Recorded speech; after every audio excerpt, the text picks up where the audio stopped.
Ternyata pendidik yang kita ketahui, pendidik itu berupa orang tua yang mendidik di rumah, ada juga guru yang mendidik di sekolah. Keduanya merupakan pendidik yang familiar kita ketahui. Namun pembahasan kita kali ini akan membahas satu lagi pendidik yang bernama Pak Mirza, yang mana beliau merupakan satpam toko es krim. Dari beliau kita akan mengetahui bahwa pendidik itu tidak hanya ada dua, tapi ada tiga. Ada orang tua di rumah, ada guru di sekolah, dan ada Pak Mirza di toko es krim.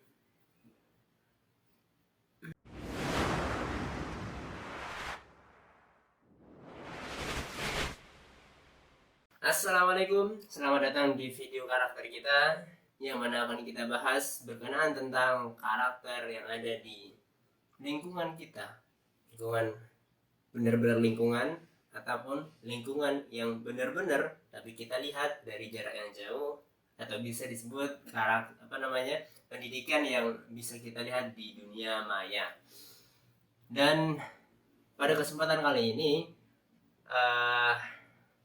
akan kita bahas seorang bernama Pak Mirza yang menjadi satpam di toko es krim. Kronologinya itu seperti ini.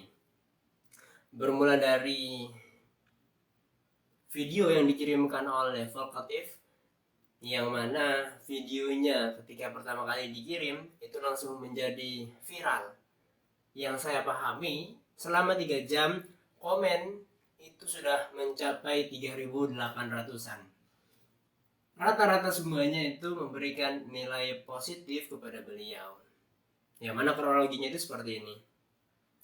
Yang saya pahami ya, ada satpam yang menjaga di toko es krim. Selanjutnya Pak Satpam itu memanggil seorang anak jalanan yang kayaknya Pak Satpam itu tidak mengetahui nama dan identitas dia. Tapi beliau panggil, beliau berikan es krim, lalu diberikan kepada anak jalanan itu. Selain itu, beliau mengantarkan anak itu untuk kembali beraktivitas dengan membukakan pintu toko itu, dibukakan pintu. Setelah beliau keluar, ternyata beliau melihat ada anak yang sama kostumnya. Kostumnya itu adalah menggunakan topeng yang dicantolin di atas. Setelah itu menggunakan kostum dengan kostum sepertinya kartun-kartun gitu ya. Beliau melihat anak itu, lalu beliau juga memanggil anak itu, sehingga beliau membelikan es krim juga kepada teman-teman si anak yang pertama ini. Dari itu semua, banyak komentar-komentar yang masuk ke video tersebut. Banyak komentar yang memberikan berbagai perspektif, yang mana perspektif itu kebanyakan mendukung apa yang dilakukan oleh Pak Satpam ini. Kita baca beberapa ya. Sebenarnya dari semuanya itu memberikan respon respect, semoga dilancarkan rezekinya, semoga diberikan kesehatan, semoga keluarganya juga sehat, dan semua komentar-komentar berkenaan tentang kebaikan dirinya. Ada juga yang mengatakan seperti ini, dari Ica Lago, boleh juga kita kekurangan harta, kita kurang ganteng atau kurang cantik ya, tapi jangan sampai kita kurang baik. Nah, bagus nih.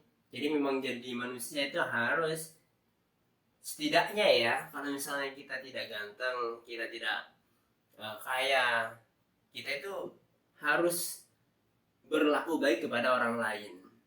Dan ada juga dari Suryaji ya, di sini nominalnya mungkin sedikit, tapi berkahnya selangit. Amin. Dari G Narasi Frustasi, jadi pahlawan gak harus pakai topeng ternyata. benar, Pak Satpam itu merupakan pahlawan, salah satu pahlawan yang tidak mau dibalas budi, pahlawan tanpa balas budi ya, karena beliau tahu bahwa anak itu ya adalah anak jalanan yang saat ini mungkin belum bisa membalas budi apa yang dilakukan oleh Pak Satpam ini. Benar sekali, pahlawan nggak harus pakai topeng, jadi pahlawan juga salah satunya adalah satpam. Masih banyak satpam baik selain masih banyak satpam baik selain satpam BCA. Benar ya, yang kita ketahui kan selama ini adalah satpam itu adalah berasal dari Bank BCA, tapi ternyata ada satpam lainnya yang ternyata baik juga. Dan banyak komentar-komentar lainnya yang mendukung, mendoakan. Yang mana komentar itu kalau saya bagi ya, itu ada dua. Komentar di media sosial itu pertama sesuai dengan apa yang kita inginkan, dan yang kedua adalah berbeda, yang mana perbedaan itu membangun perspektif baru kita, membangun perasaan baru kita, sehingga kita menjadi orang yang lebih luas memahami suatu konteks yang diberikan komentar. Jadi baik sekali kalau misalnya ada yang berkomentar, kecuali komentar yang tidak bermanfaat. Tapi dari video-video itu sebenarnya komentarnya baik semua ya. Dan kalau misalnya ini based on my opinion ya, ada perlombaan, yang mana lomba itu adalah diikuti oleh satpam se-Indonesia. Ini berangan-angan ya. Dan yang menjadi satpam of the year mungkin selain satpam Bank BCA, itu adalah satpam penjual es krim yang mana ada di video ini. Dan beliau kenapa bisa disebut satpam of the year? Karena memang dari gerak-geriknya itu sudah menandakan bahwa beliau melakukan itu dengan tulus, ikhlas.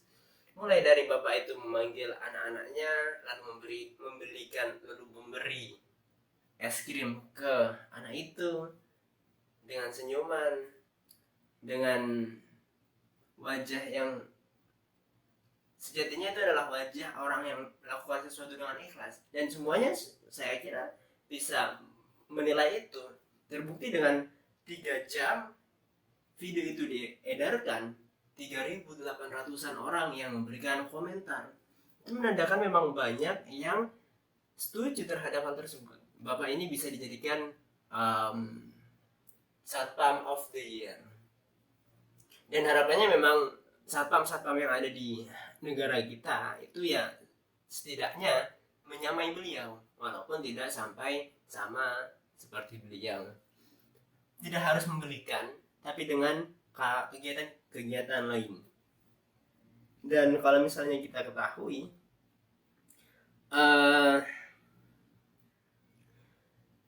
anak-anak yang ada di sana, salah satunya kan anak-anak yang dibelikan es krim, tapi juga ada anak yang lainnya yang melihat itu. Anak-anak yang lainnya itu yang ada di video adalah anak yang perempuan menggunakan hijab berwarna biru. Dia itu melihat Pak Satpam melakukan kegiatan mulai dari awal sampai akhir. Matanya itu tidak teralihkan kemana-mana. Jadi anak itu tertarik terhadap kegiatan yang dilakukan oleh Pak Mirza ini.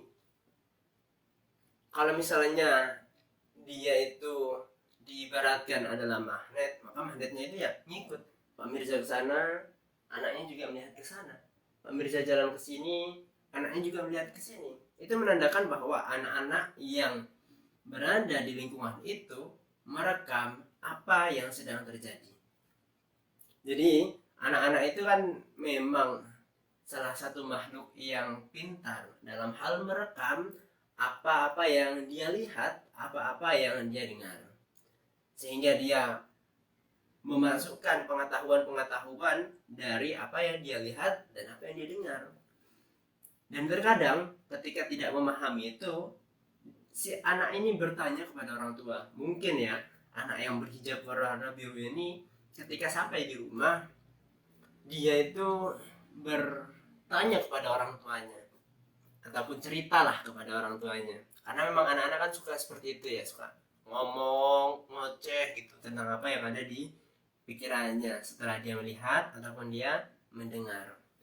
Mungkin pertanyaannya seperti ini ya, ya ayah, ketika dia sampai di rumah bertemu ayahnya, ya tadi Olive, nah, anggap Olive ya, Olive itu melihat Pak Satpam yang memberikan es krim kepada anak-anak yang memakai topeng. Nah, disinilah peran antara hubungan orang tua yang ada di rumah dengan orang dewasa, Pak Satpam di sini yang ada di masyarakat, itu harus tersinkronkan sehingga memang terbentuk pemahaman yang kompleks. Jadi ketika ditanyakan kepada ayahnya, si ayah ini bertanya kembali kepada si anak, gimana kira-kira perasaan yang dirasakan oleh anak itu sehingga bisa terjadi hal seperti itu. Lalu si anak ini, Olive ini, pasti kembali bertanya, sepertinya kembali menyampaikan ya, menjawab, sepertinya anak itu senang ya, karena anak itu dari wajahnya juga sumringah.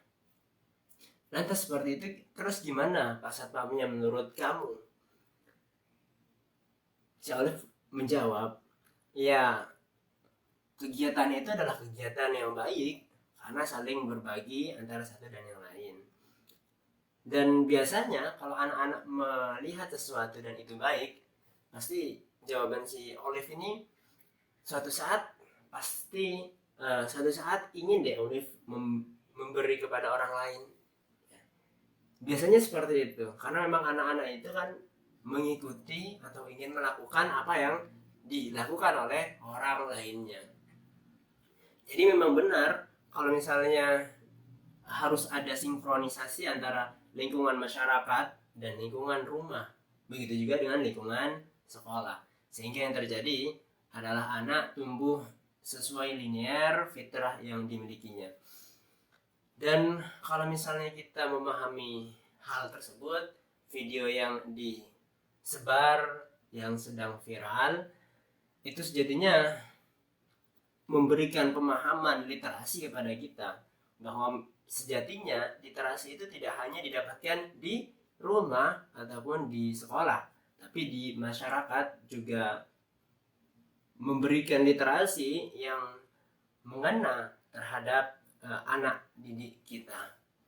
Dan saya yakin ya, kebanyakan siswa, walaupun ada beberapa yang ada di sekitar kita, yang ada di Indonesia ataupun di dunia, menghabiskan waktu di lingkungan masyarakat itu tidak sebanyak menghabiskan waktu ketika berada di rumah dan di sekolah.